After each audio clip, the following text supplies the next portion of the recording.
Hey, welcome to the Summit Host Hangout podcast, where you'll learn how to plan, strategize, and launch your profitable online summit. No influencer status necessary. I'm your host, Krista from Summit in a Box, and today we're starting a short mini-series about outsourcing for your virtual summit. Today in episode 85, we're going to start by talking about whether you need to outsource for your summit, what I see as the Summit Dream Team, what I recommend that you do and don't outsource, and how I create systems for my team to make outsourcing to them easy. Before we dive into this episode, I want to invite you to my free masterclass covering my 3-part framework to triple your monthly revenue with the virtual summit while building your email list for free. In this class, we cover the secret to creating a plan you can actually follow to make your summit happen, even if your business is already too busy, how to host a profitable event and land expert speakers without a huge audience of your own, and how to use the 3-part profitable summit system to triple your monthly revenue in the size of your email list. You can join us at summithosthangout.com/class. So I want to start this episode by answering a question that I know someone listening will have right away by saying that no, you do not have to outsource in order to have a successful summit. Would it mean less work for you? If you go about it the right way and have team members who know what they're doing, yes, but you can absolutely run a profitable summit as a one-woman or man shop. That is not a problem. So in this episode, I'm going to go over my top recommendations for outsourcing, but this does not mean that you have to outsource all of the things we're going to talk about, or that these are the only things you can outsource. You can do way less, you can do way more, but I'm going to cover the easiest things to outsource that will save the most time right up front. So as for the Summit Dream Team, there are 2 team members that I've found are so helpful to have for a summit. First is a VA, a virtual assistant, who is good in your main tech platforms, good with your audience, and who can follow processes and instructions really quickly and accurately. Accurately is the most important part. The second person is a designer who can make a sub-brand for your summit if you want one, and make a whole lot of graphics and probably some PDFs as well. And these can totally be the same person if you have design templates to work off of, like the ones we have in Summit in a Box. But if you don't have templates, I'd recommend having a trained designer to help you do all the design work so your summit really looks put together.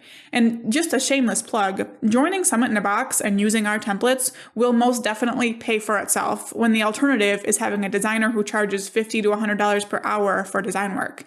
If you're also thinking of hiring a copywriter and someone to set up your website, it will pay for itself several times over, easily. And that's all I'll say about that. Shameless plug is over.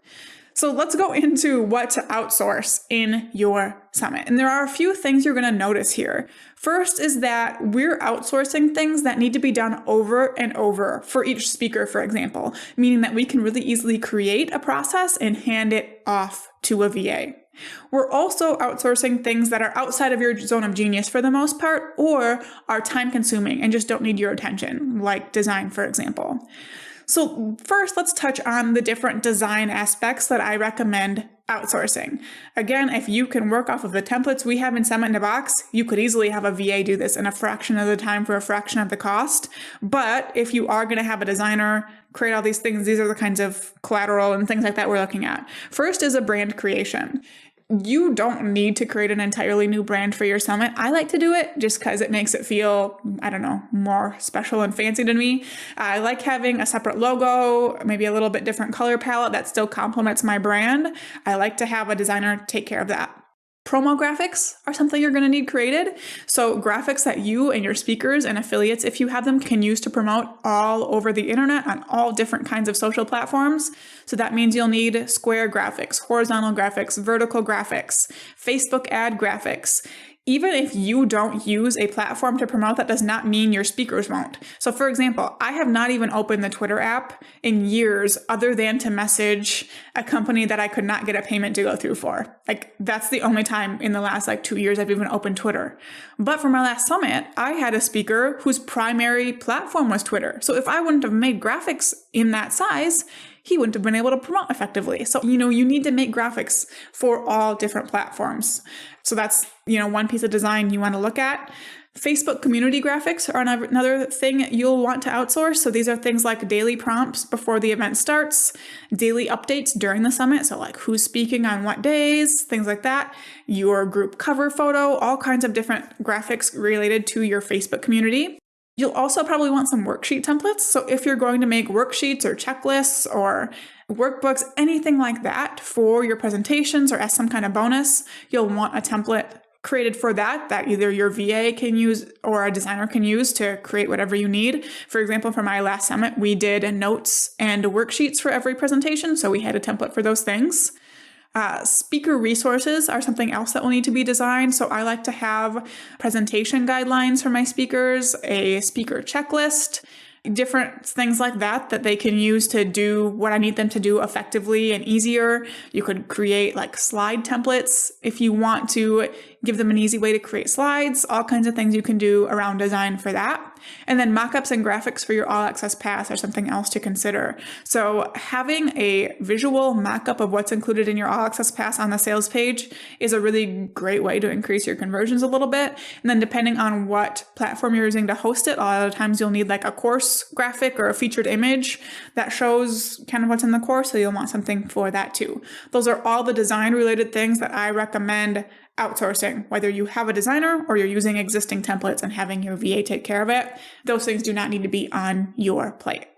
The second piece that I recommend outsourcing is your speaker management. So the first piece of this is onboarding speakers. So that means after someone agrees, you shouldn't have to do anything else for that speaker after that. So you'll have your VA collect the information you need from them, which means you'll have a pre-created form with all the questions you need to ask, like what's your name, what's your bio, where's your headshot, things like that. You should not have to send that. Your VA will send that. Follow-up should be outsourced. I recommend outsourcing it to Content Snare, which I will link to in the show notes, but it's automated follow-up for when your speakers aren't getting you what you need. Your VA should then automatically add your speaker's information to your registration page, the schedule page, and anywhere else you need it. You should not be going in and updating your website for every single speaker after they send you their information. That's a lot of extra messing around that you don't need to do, and that's really easy to outsource. Creating presentation pages is a big one too. If you have the ability to outsource this, do it. You do not want to have to go in and be creating 20 plus presentation pages for each speaker, uploading the videos, customizing the links and text and name and all that good stuff on that page. Your VA can do that really, really easily. And I'll go over kind of how I outsource that kind of stuff later on. But creating those presentation pages, really anything related to your speakers that you're doing over and over should be outsourced. Speaker management is another thing that can be outsourced, like ongoing speaker management, I guess. So answering general questions that come in from them, like, where do I find the promo material? Or I forgot the link to the speaker information page. Can you send that to me again? Things like that. If you can have your VA do it, that's great. And then scheduling reminder emails for like any live portion. So if you're doing any kind of live sessions, or you even just want your speakers to show up for an hour in a chat box when their presentation goes live, have your VA schedule reminders to go out to them maybe the day before and like an hour before that happens. But you should not be the one going in and doing those repeatable, easy to outsource things. The next piece I want to talk about that you should outsource for your summit if you can is social media scheduling. There's a lot of scheduling, and this kind of includes email scheduling as well, I guess. There's a lot of scheduling to do for a summit. So this includes promotional posts on your social media accounts. Another shameless plug, all the templates you need for promoting your summit on social media to your email list, all the graphics you need are also in Summit in a Box. I did not mean for this to be an episode of shameless plugs, but when I have something to make your life insanely easily, like I have to tell you about it. It's my job to tell you about it, literally. So another shameless plug there. But your VA should be able to do all that scheduling using templates you create. Something I do, not necessarily for my summits, but I'll go ahead and write emails I want sent to my email list about something, and then I'll have my VA go in, grab those emails, make social media posts out of them, and get those scheduled like on the same day the emails are going out. That's an easy way to do it. Your VA can also schedule daily posts before and during your summit. So leading up to when your summit actually starts, when people are registering and joining your Facebook group, you should have daily engagement posts, just fun questions that are going out. Your VA can go in and schedule those things. And they can also take a template of what daily posts should look like during your summit. Like, so excited for today. Here's my biggest takeaway yesterday. Here's who's speaking today and the links to those things. You can give them a template, which we also have in Summit in a Box, and they can go ahead and get those scheduled for you. One less thing for you to worry about. The next thing is kind of overall content management. So similarly to creating presentation pages for each speaker, your VA should also add all the presentations and bonuses to your All Access Pass and get that all loaded up and ready to go. Week of support is another big one. So the week of your summit is going to be busier than you think it is, even if you are totally prepared, do all the things I tell you to do ahead of time, everything is scheduled. The week of will still probably be a little crazy. So if you can have your VA help in your inbox, like with canned responses you create either ahead of time or as you go throughout the week, that's going to be a big help to you. I would usually go in my inbox after my VA told me she had been in there. So I know that she went in, did everything she could, and I'd go in as soon afterwards as possible. So I'm not answering anything that I don't have to.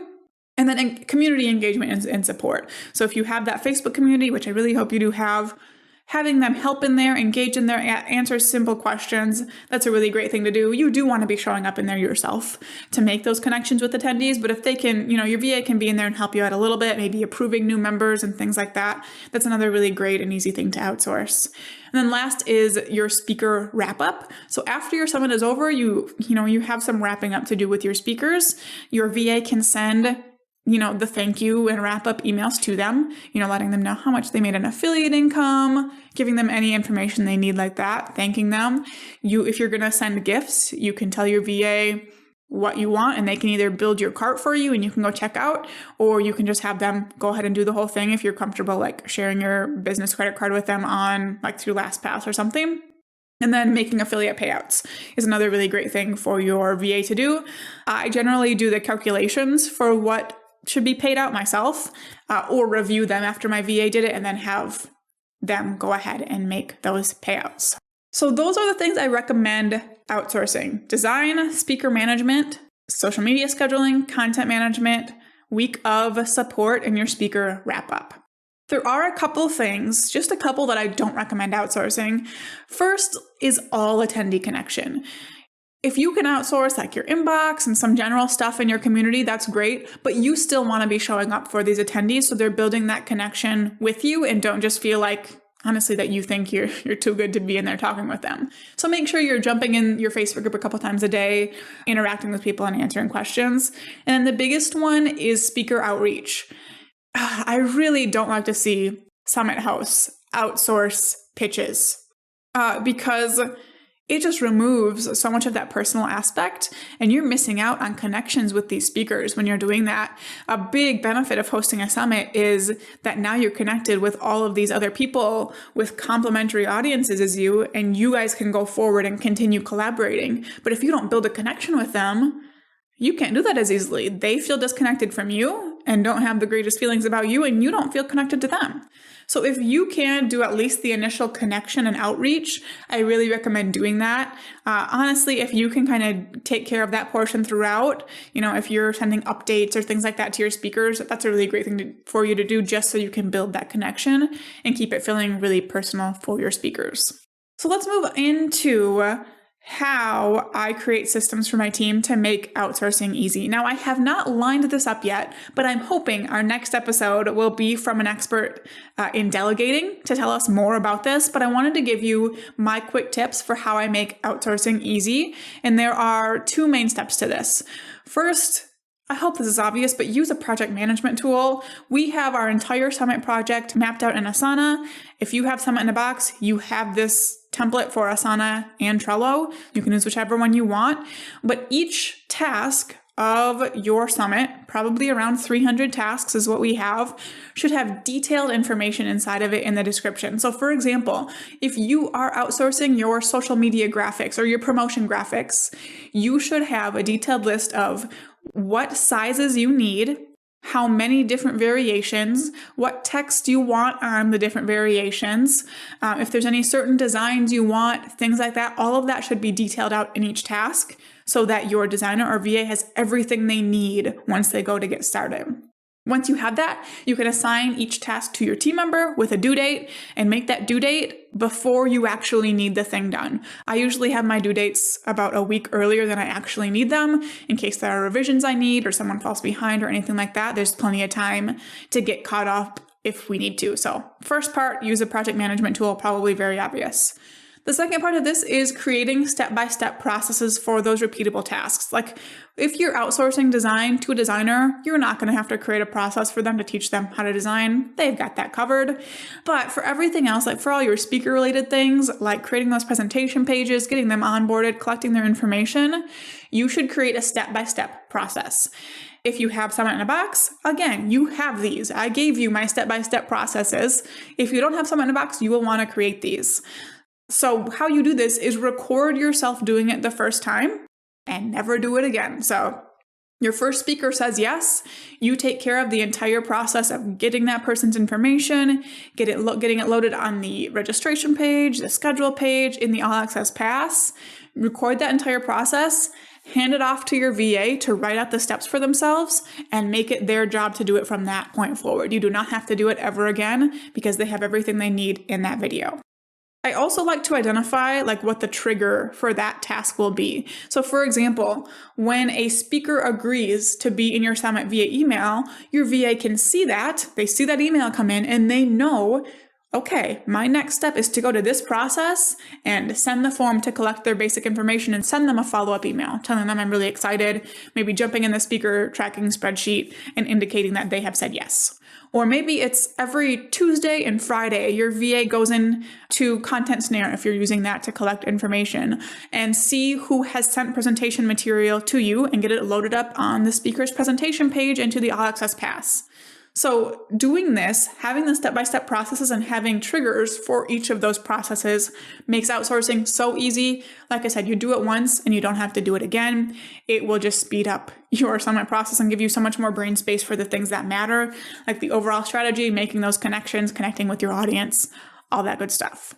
Overall, if you don't have to do a summit by yourself, don't do it by yourself. Enlist help where you can, whether it's a couple tasks here and there, or it's the entire thing. I mean, heck, we talked with Nicole Ware in episode 80 about working with a summit producer and outsourcing the whole darn thing. So listen to that episode if that's what you're interested in. But otherwise, start with what you're most comfortable with and what you can outsource easiest, and then outsource more and more for each summit you host. Thank you so much for tuning in to this episode. For show notes and resources mentioned, head to summithosthangout.com/085. Now, you heard my shameless plugs in this episode, and I seriously can't help it. If you're looking to delegate to speed up your process and make it easy, my Summit in a Box program will do that 10 times over. Plus, remove any question you have about hosting a profitable event and the strategy that goes into it. We even have a money-back guarantee that says if you use our strategies and resources within a year, 365 days, and don't at least make your money back, you will get a full refund. We have removed the risk of this program. And the best way to learn about Summit in a Box is through the free masterclass I mentioned at the beginning of this episode. So in the beginning of the class, we cover the secret to creating a plan you can actually follow to make your summit happen, even if your business is already too busy.